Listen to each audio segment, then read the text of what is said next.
ಕಾಂಗ್ರೆಸ್ ಇಲ್ಲಿ ತನಕ ಆಯಿತು, ಈಗ ಬಿಜೆಪಿದು. ಯಾಕಂದರೆ ಬಿಜೆಪಿನಲ್ಲೂ ಕೂಡ ಒಂದು ಪ್ರತ್ಯೇಕ ಬಣ ಇದೆ. ಆ ಪ್ರತ್ಯೇಕ ಬಣದ ನಾಯಕರು ಕೂಡ ಆವಾಗ ಮೀಟಿಂಗ್ ಸೇರ್ತಾ ಇರ್ತಾರೆ. ಈಗ ದೆಹಲಿಗೆ ಹೋಗಿದ್ದಾರೆ ರಮೇಶ್ ಜಾರಕಿಹೊಳಿ ನೇತೃತ್ವದಲ್ಲಿ. ರಮೇಶ್ ಜಾರಕಿಹೊಳಿ, ಕುಮಾರ್ ಬಂಗಾರಪ್ಪ, ಶ್ರೀಮಂತ್ ಪಾಟೀಲ್, BV ನಾಯಕ್, ಬಸವನಗೌಡ ಬ್ಯಾಗವಾಟ್, ಸೊ ಇವರೆಲ್ಲರೂ ಕೂಡ ದಿಲ್ಲಿಗೆ ಹೋಗಿರೋದು. ದಿಲ್ಲಿಗೆ ಯಾವ ನಾಯಕರನ್ನ ಭೇಟಿ ಮಾಡ್ತಾರೆ ಹೋಗಿ ಏನು ಅಂತ ಗೊತ್ತಿಲ್ಲ.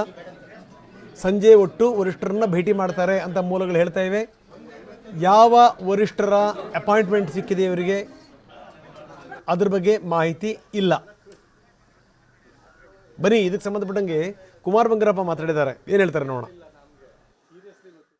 ಒಂದು ಅಭಿಪ್ರಾಯನ ಹೇಳೋದಕ್ಕೆ ನಮಗೆ ಕಾಲಾವಕಾಶಗಳನ್ನು ಸಿಕ್ಕಿದೆ. ಹಾಗಾಗಿ ಇವತ್ತು ಮಧ್ಯಾಹ್ನದ ಮೇಲೆ ಎಲ್ಲರೂ ಕೂಡ ಕೆಲವರು ಇನ್ನೂ ಅನೇಕ ಮುಖಂಡರುಗಳು ಬರೋರಿದ್ದಾರೆ. ಬಂದ ಮೇಲೆ ಇವಾಗೇನು ಸದ್ಯಕ್ಕೆ ಒಂದು ಇಮಿಡಿಯೇಟಾಗಿ ಒಂದು ಹೋಗ್ಬಿಟ್ಟು ಬಂದು ನಾಳೆ ಬೆಳಗ್ಗೆ ಕೆಲವು ಮಾಹಿತಿಗಳನ್ನು ತಲುಪಿಸ್ತಾರೆ. ಯಾರನ್ನು ಭೇಟಿ ಆಗ್ತಿದ್ದೀರಿ sir? Will get back to. ಏನು ವಿಷಯ ಏನು ಸರ್? ರಾಜ್ಯಾಧ್ಯಕ್ಷರ ಬದಲಾವಣೆ ವಿಚಾರನ? ರಾಜ್ಯಾಧ್ಯಕ್ಷ ಬದಲಾವಣೆ ಅಲ್ಲ, ರಾಜ್ಯಾಧ್ಯಕ್ಷ ಬದಲಾವಣೆಗಳನ್ನು ಮಾಡ್ತಕ್ಕಂಥದ್ದು ವರಿಷ್ಠರ ಕೆಲಸ.